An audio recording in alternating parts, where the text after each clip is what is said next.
Hi there, everyone. This is Erica Merrill, and I am the founder of Perfect Legal Video. And I am honored to have with us today attorney Nicole Reeves Lavalle out of Worcester, Massachusetts. She is a family attorney, and she is here today to shed some light on the frequent changes that are happening right now within the system of the law during this pandemic. And thank you so much for joining us today, Nicole. Welcome to the show. Thank you so much. So you must be very busy right now answering lots and lots of questions. There's lots of questions that I didn't think I was going to have to answer or I was going to have to fumble through. This is new for everyone. So it's not just you at home. It's not, this is a situation that the courts haven't been in. They're trying to muddle through it same way we all are. But my guidelines all come from the court. And so I'm going to convey everything that I have from the courts to you. I think that's great. And I know that there are some changes sometimes on a daily basis, depending on what's happening with the pandemic and flattening the curve and all of that that's happening in the news. So would you just give us a little overview on how the courts are working right now if you have an open family court case and things are, not moving? Are cases being seen? Are certain things happening? What is the overview on what's happening in the court systems? So again, as you stated, it is a daily change. I have read probably 10 to 15 different orders that have come down the pike in the last week alone. Obviously, it pertains to each different court. The SJC, which is the Supreme Judicial Court, Massachusetts highest court in Mass, is making orders, and then the state district court levels are following suit. So probate court is making their own orders, housing court's making their own orders. So everything is trickling down from what the SJC says. In a nutshell, there are very limited cases that are being heard in the family and probate court. They have actually given us a nice little chart to deal with now that says these are the types of cases.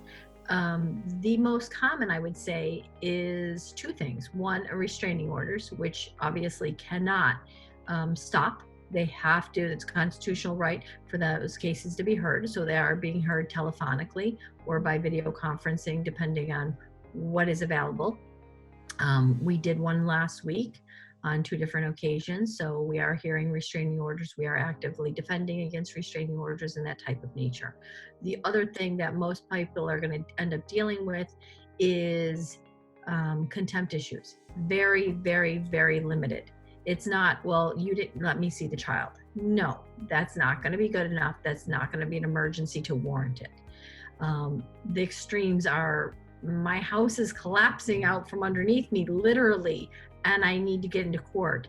I'm on death's bed and I need to make these orders. Those are the types of emergencies, and the court will determine what that emergency is. So you would give them the information, and then the court would take a look at it and determine whether or not it qualifies for an emergency circumstance to get a hearing with a judge. Wow. So that's, it sounds like those are valid emergencies and that they are taking that into account and still making those a priority even during the stressful time. So that's fantastic. We need to make sure everyone is safe and that decisions are made if they are on death's bed and that sort of thing, which is, scary and sad, but it needs to be done. So that's great. What about when things need to be signed? I know that we've got social distancing and it's getting more and more strict. They're saying you can't even really walk in a room where someone's breathing. So what are you doing with that? Is there some kind of a new procedure? There is no new procedures per se by the court. So it's everything that you're hearing on the news is really what we're following at this moment. So a lot of times what we are doing, one of the things that they allowed us to do, and it's for attorneys only, is we are allowed to e-sign documents and we're allowed to e-send discovery. So we can do things with certain caveats. And I don't want to go into that because, if you're my client, I'll take care of it. If you if you don't have an attorney, you need to get an attorney, because otherwise you're going to be laying things out and you're going to have to do all this stuff yourself, and those rules don't apply. So just so you know on that, but they are making certain changes in terms of things that need to get notarized. Unfortunately, the rule is I still need to be in your physical presence when you're signing them.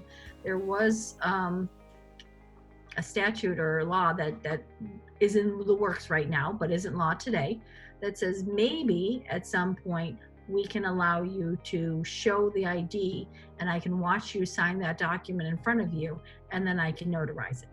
That is not law today in Massachusetts. It's law in other states, but not in Massachusetts. So we are making concessions, and I think if we did make that concession, it would just be specific to COVID pandemic only, and then I think it would probably revert back after the pandemic is over. But essentially, I have people that need to get documents notarized, and I have to tell them, you need to schedule an appointment to go into a bank, and they are only booking appointments, and that's all you can do with them, because I can't even necessarily be there because I need to have multiple witnesses, or it's a conflict out because they want me to be a power of attorney. I can't be a power of attorney of a document that I'm notarized. I want to mention one thing before we move forward, now that you've spoken a little bit about how things are working, and that you are in fact still working with all of your clients. You're working virtually, you're answering questions, you're doing what you can do right now without going to court for every little thing. And so I want to just make sure everybody knows that Nicole is an excellent attorney. She has a fantastic staff, and they're just right on the ball. And even working virtually, they're working very smoothly. And I'm very impressed actually with the way you guys have made that change. We are all working virtually.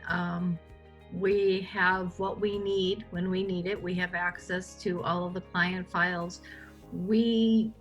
Our biggest thing is it's a little bit of a slowdown for us. We don't have the accessibility of a multifunction copier, scanner, and all those things. But other than that, we're good.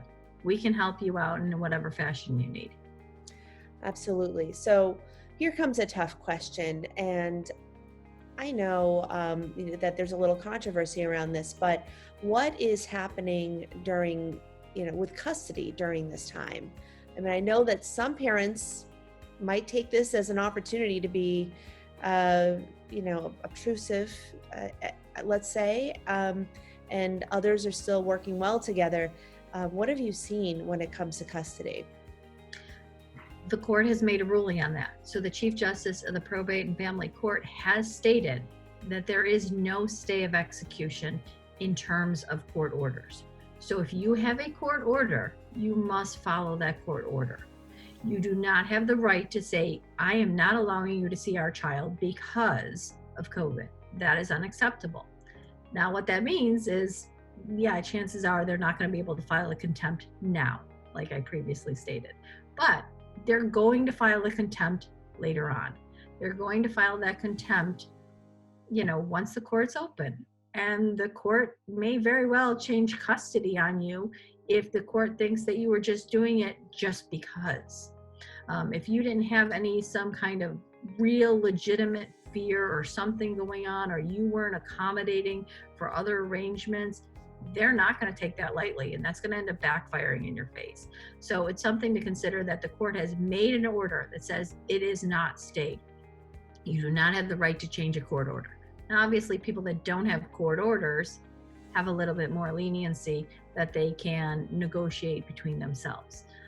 One of the things that I've offered is I do mediation. So I can mediate with the parties if you're not already a client. If you're a client, obviously I can negotiate with the other party or the other attorney to try to work out something while we're waiting for court order. So there are things that we can do, but I think if nothing else, you need to understand that there's an order out there. You must obey it. It does not give you a free-for-all to do what you want.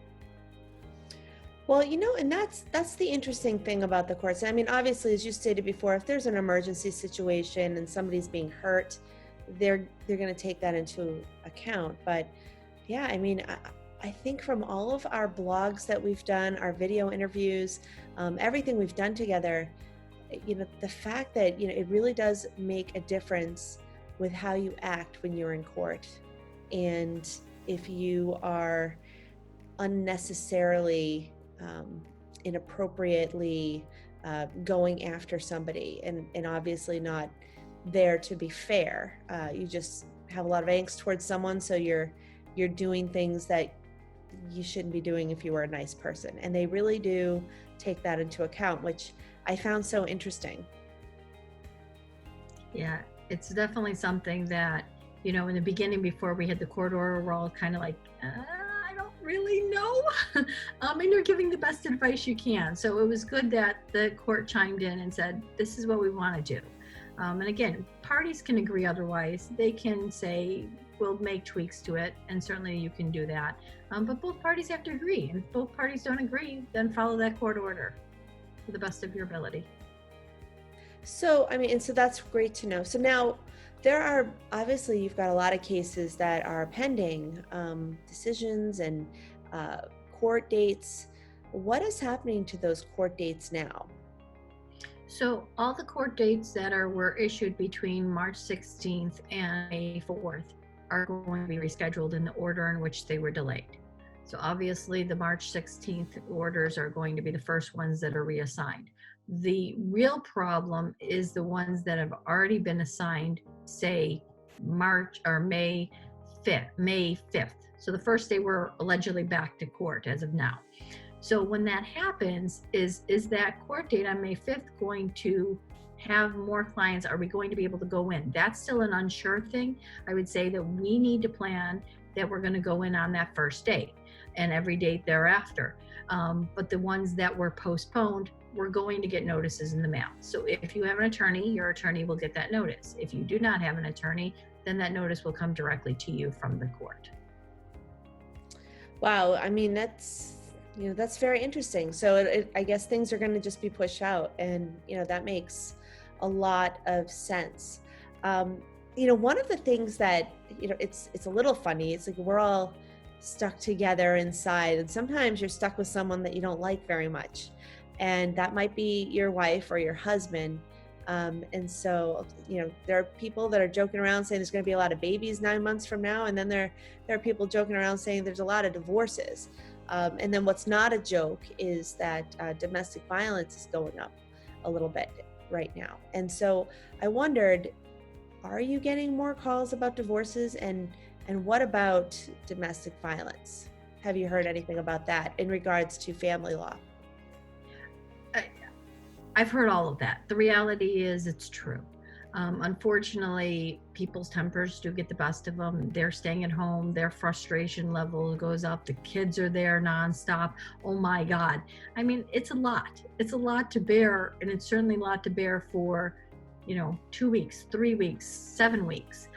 So that's what we're looking at. So if you are having a domestic violence issue, pick up the phone. The police are there. The courts are there for you. That's never going to go away. So if you're in that situation, you need to do everything you can to get out of that situation and to protect yourself and or your children. In terms of divorces and things of that nature, my suggestion is you pick up the phone now. Because what's going to end up happening is that 7 weeks of no court, again, we're going to get a really big boom with all of those cases that were delayed for those 7 weeks or whatever the final number of weeks might be. So we're going to be jam-packed after that 7 weeks begins.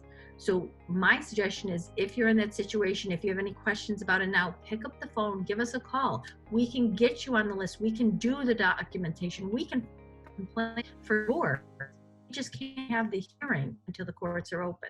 So we have access to do what we need to do to get your case started. But if you wait until after the courts are opened again, then the reality is you may have to wait a little bit longer, because we're going to be swamped with court hearings pretty much on a daily basis. Wow. Yeah, you're going to be so busy. I hope that you're resting up a little bit. I know you're already busy. So what if you have things like discovery due? It's almost like homework that you don't want to do for some people, and they put it off, and they might be using this as an excuse to put it off. What is your advice with that? That's a really bad idea. Homework is supposed to be done in the time in which it's due. All discovery, basically, for the most part, is going to be due within 30 days. If you don't do it within that 30 days, you're going to be in trouble with either your attorney or the courts. If you're in trouble with the courts, then the court can actually fine you and make you responsible for either your attorney's fees, the other party's attorney's fees, or can sanction you. So there's no reason to do it. You're at home. You've got no excuse. You have access to the internet. You can look up your bank accounts on the internet, most of us. You can go through your records if you're a paper one, and you can look through all of those records and say, hey, these are the bank statements. It might take you a little bit while to scan them or to copy them or to upload them or to do things like that. But guess what? It can be done, and it should be done, because every day that you're delaying, when we go back into court, it's going to be really hard pressed for me to go, Judge, I'm sorry, but my client has done absolutely nothing, and so we're not ready. And of course, I'm going to say that in a tactful way, but that's what's going to come across to the judge, and judge is going to be like, you sat on your butt for 7 weeks. Why isn't this stuff done? Why aren't we moving these cases forward? The reality is we should be using this time to complete discovery. We should be using this time to negotiate settlements. We should be using this time to finalize any cases that are outstanding, because guess what? We do have a little bit of downtime. You do from your employment or your work at home situation, and I do. So we should use that time to the best of our abilities, and that means getting the work done so that we can move forward, so that we can show the judge we're prepared, we're ready to go. This is what our issues are. Well, that makes a lot of sense. So what should you do if you are at home right now and your husband or wife is just driving you crazy? Well, depending on the severity of it, one, you should try to figure out ways that you can cope with it, because coping is always a good thing. It's a stressful situation, and you don't want it to escalate where that you feel you need to have a restraining order or things of that nature. But pick up the phone, schedule an appointment with us. We can talk to you. We can let you know what your rights are. And I think that's the biggest thing, is everyone's like overwhelmed, and it's just another thing, and it's more stress. If you pick up the phone, you give us a call, guess what? It's not going to be as stressful, because at least you're going to know, hey, if and when I have to go through this, then these are the things I'm going to need. This is the stuff that Nicole's going to want from me. This is what I can anticipate the cost is going to be. This is what I can anticipate the child support or the alimony would be, or what the division of assets looks like. Those are all things that, again, it's going to take away that level of stress, because at least you're informed. So then you can kind of go, okay, I can ride it out for another 3 weeks, or I can do this, or whatever the case may be, so that you can, continue to grow and thrive as a family. Absolutely. Now, for the people that have temporary orders or are already divorced, let's say that their spouse was paying, a certain amount of money, or maybe they're in temporary orders and they're having their rent paid for them, or their mortgage or something like that. But the spouse is now not working, or working a lot less. What typically happens in those situations? Can you get evicted if you're renting, or kicked out of your house if you have a mortgage that's a few months late? That's $1 million question. The good news is that land court and housing court, which are the two courts that would address with either evictions or foreclosing on your property, are also closed. So they are both closed until May 4th. So the simple answer is no, they can't do it at least until May 4th. My suggestion is to pick up the phone, have a conversation with those people, explain the situation. Everyone is kind of aware of what's going on.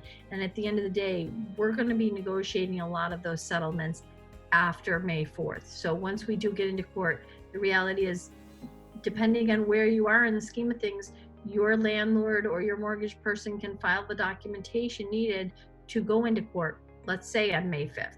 And I don't think that's going to happen, but let's just say. So the reality is you get into court on that day, and then the court is going to look at both parties and go, okay, tenant, how much are you behind? I'm behind 2 months, that's $2,000. Okay, how are you going to pay that $2,000 back?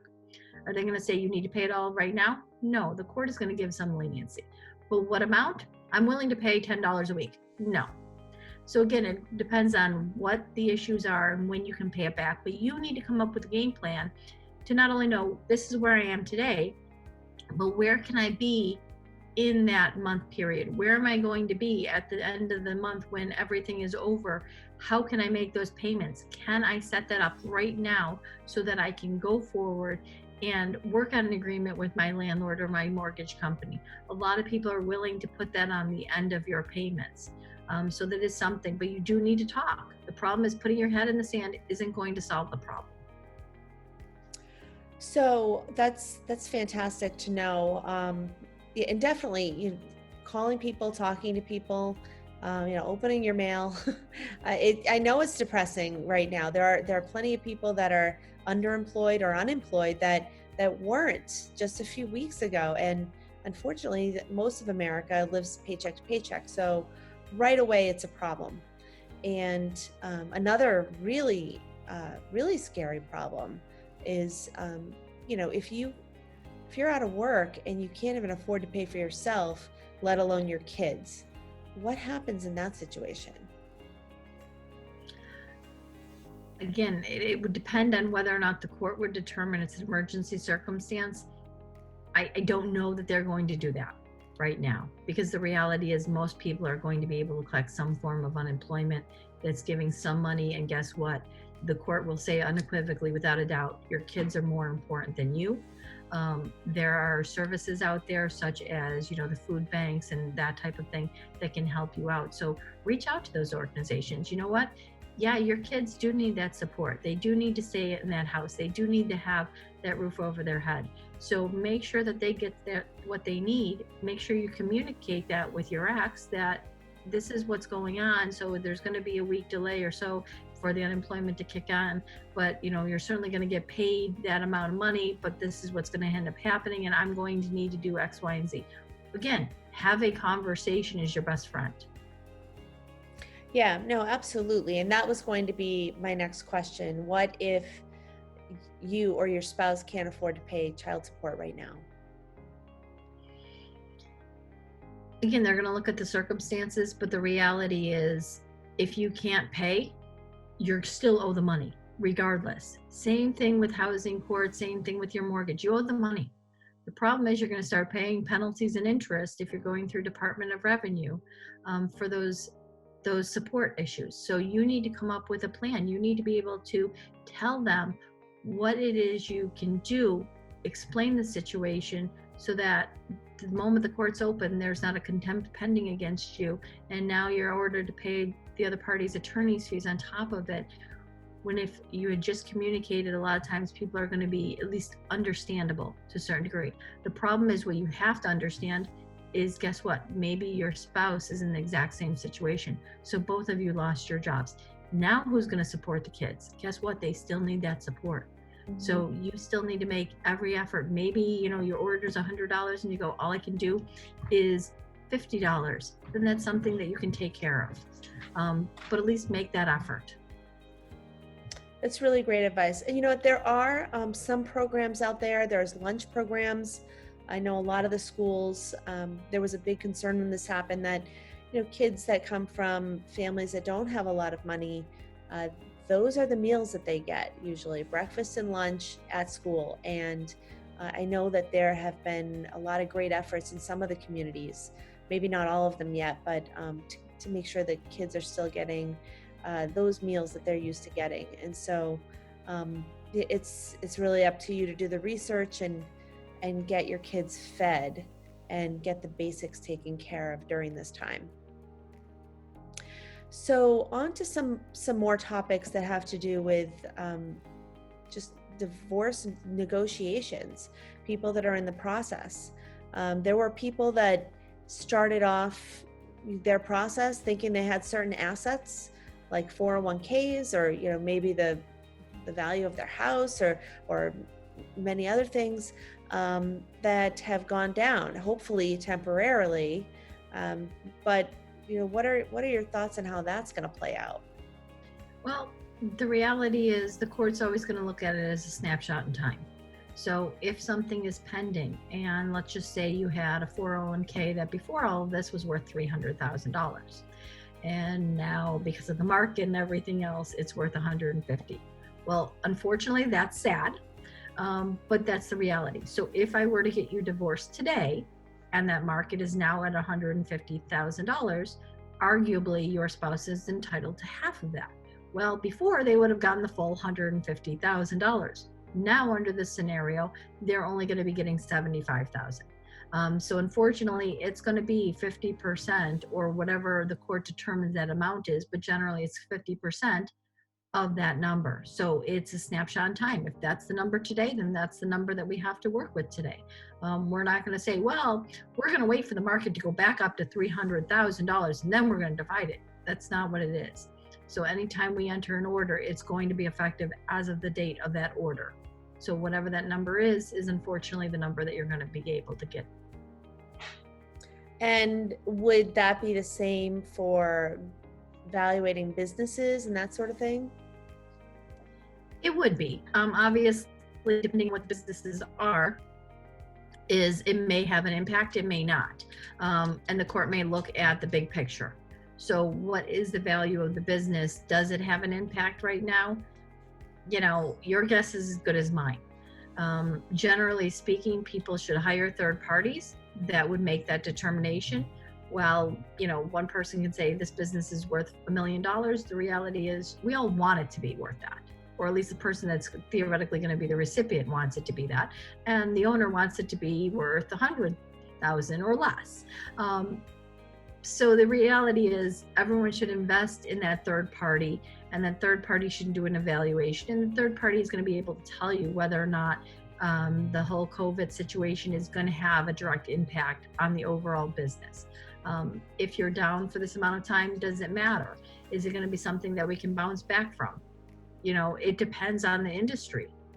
There are certain industries that are going to take a harder hit. The reality is, for example, a restaurant. If you're a restaurant owner, chances are you're not going to be able to have any means to pay that. And the longer you go, the longer it's going to take you to recoup it.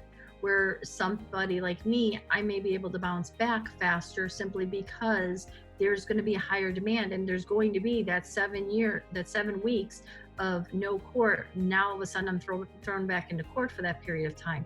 So it all depends on your market.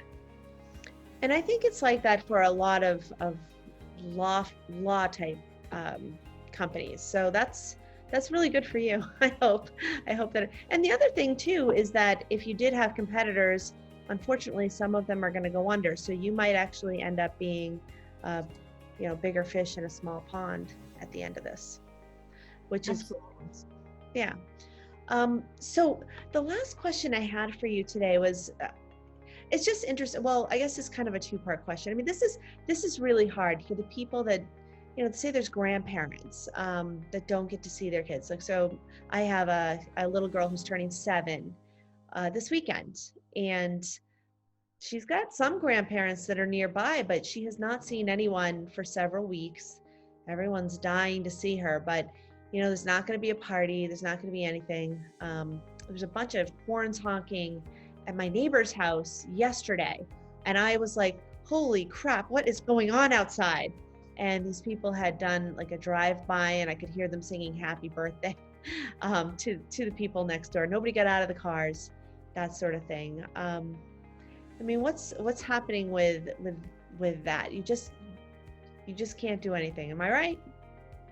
Yeah, I think that's the saddest part. I think, we do have to make accommodations. My parents had the exact same conversation with me yesterday is, oh, we got to see the grandkids, but it was so hard because they were in the street and we couldn't even hug them. I get it. My suggestion is do more FaceTiming, do Kids Messenger, do those types of things where you can at least have sort of, it's face-to-face interaction. It's a computer screen, I get it. But the whole point is them seeing you. They're not going to spend a lot of time with you. The reality is, any kid under the age of, well, pretty much any kid. Let me be clear. I don't think it's age specific. Hey, when they're But teenagers, they're not even going to look at you. right, exactly. So the reality is, if you get 2 or 3 minutes with them on some kind of video chatting, services, use it. Pick up the phone and make those phone calls, do those drive-bys. I mean, I think they do matter. I think they do help. I think the reality is, if you have anyone that has a birthday in March or April, and I was one of them, it's one of the things that you just go, do what you can. And the reality is, it's a day and it stinks, but this doesn't mean that you can't have a birthday 6 months later. Yep, I'm all for having a party, and it doesn't matter when. Exactly. And I think that's the big thing. I mean, the kids want their toys and they want to have the cake. The reality is, you can get a cake, you can make a cake, you can do those things for your child. The good thing is, if you are a separated parent, then guess what? When they go over to their father's house, they can do the exact same thing. So then they can get 2 cakes, and they'll be on a sugar high, and parents won't like it so much, but oh well. And then maybe even a party 3 months from now. Exactly. So there are options. It's just that we just have to work with the situation. Yeah, we have to look at the bright side. And I think that it's so important right now to look at as many positive things. Don't just stare at the TV, gloom and doom, get angry with everyone in the house. Just, like you said, try to do things that you enjoy. Try to do things, get some time alone if you need it.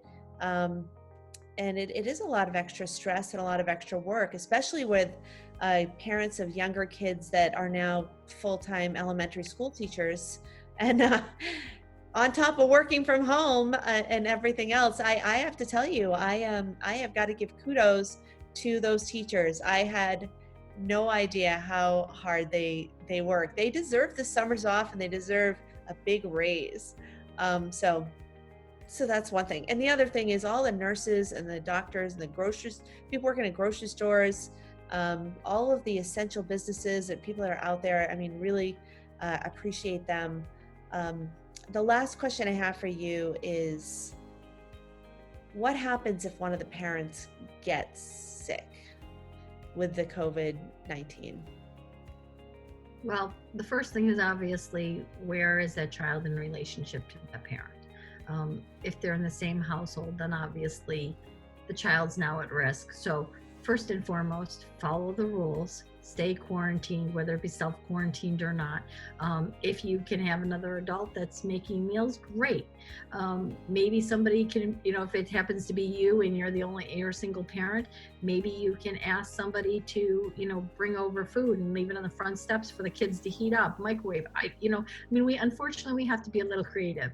The reality is, sometimes single parents still have to do that, and they're deathly ill. And I shouldn't use that word. I really shouldn't. But the reality is, you feel like it. This virus kicks your butt for all intents and purposes. So again, if you even can get up, and I know that making a meal that I'm being told is, impossible, do it.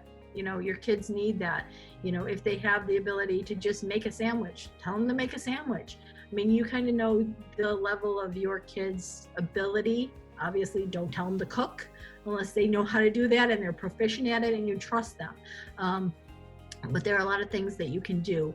The reality is, if that's the case, then obviously you don't want to necessarily expose the other parent to that situation, especially since your child is most likely at least susceptible to it.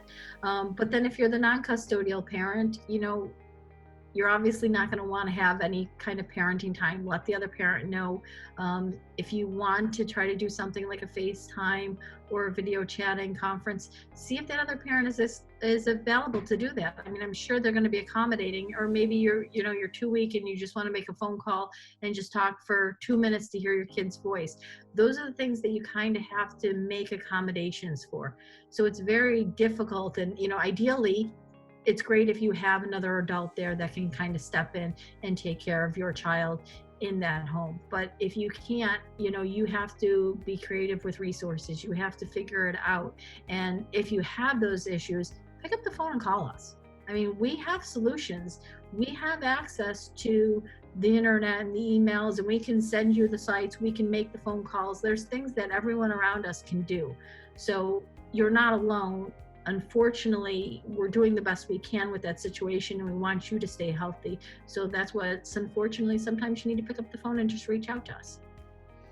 Absolutely. And you know what? I don't know any parent that hasn't had to still take care of their kids when they're sick.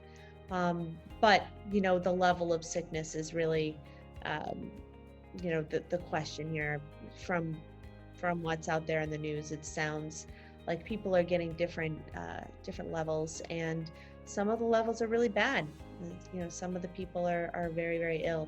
So, yeah, if you're having trouble taking care of your kids, definitely reach out and help get some resources for yourself and your children.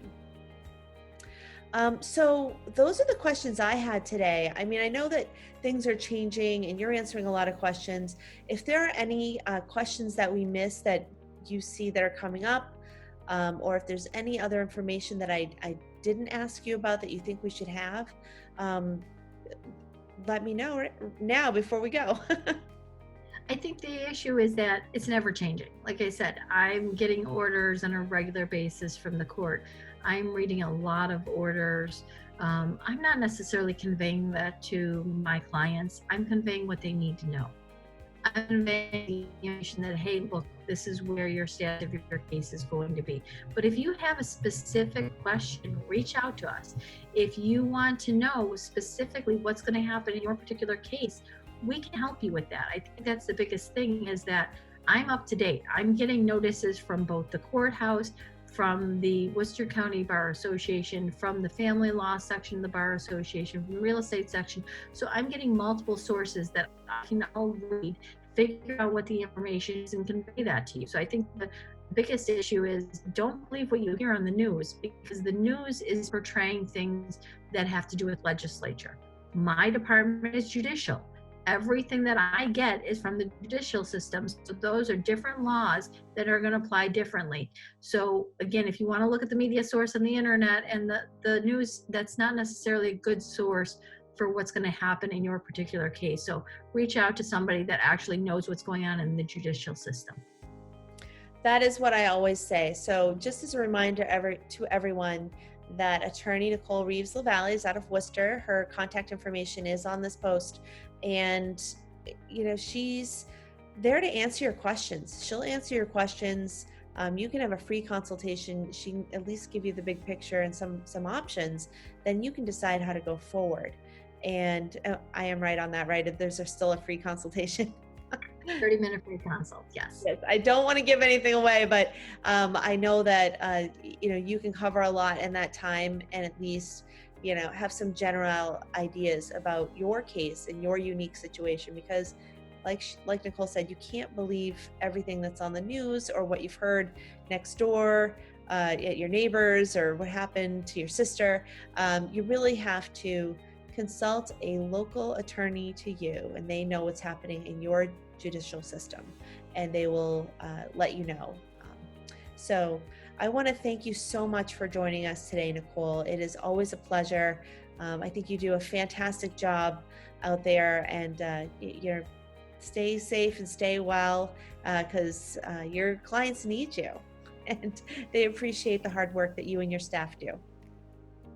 Thank you very much. I hope everyone stays safe, stays at home, and we'll get through this together. We will.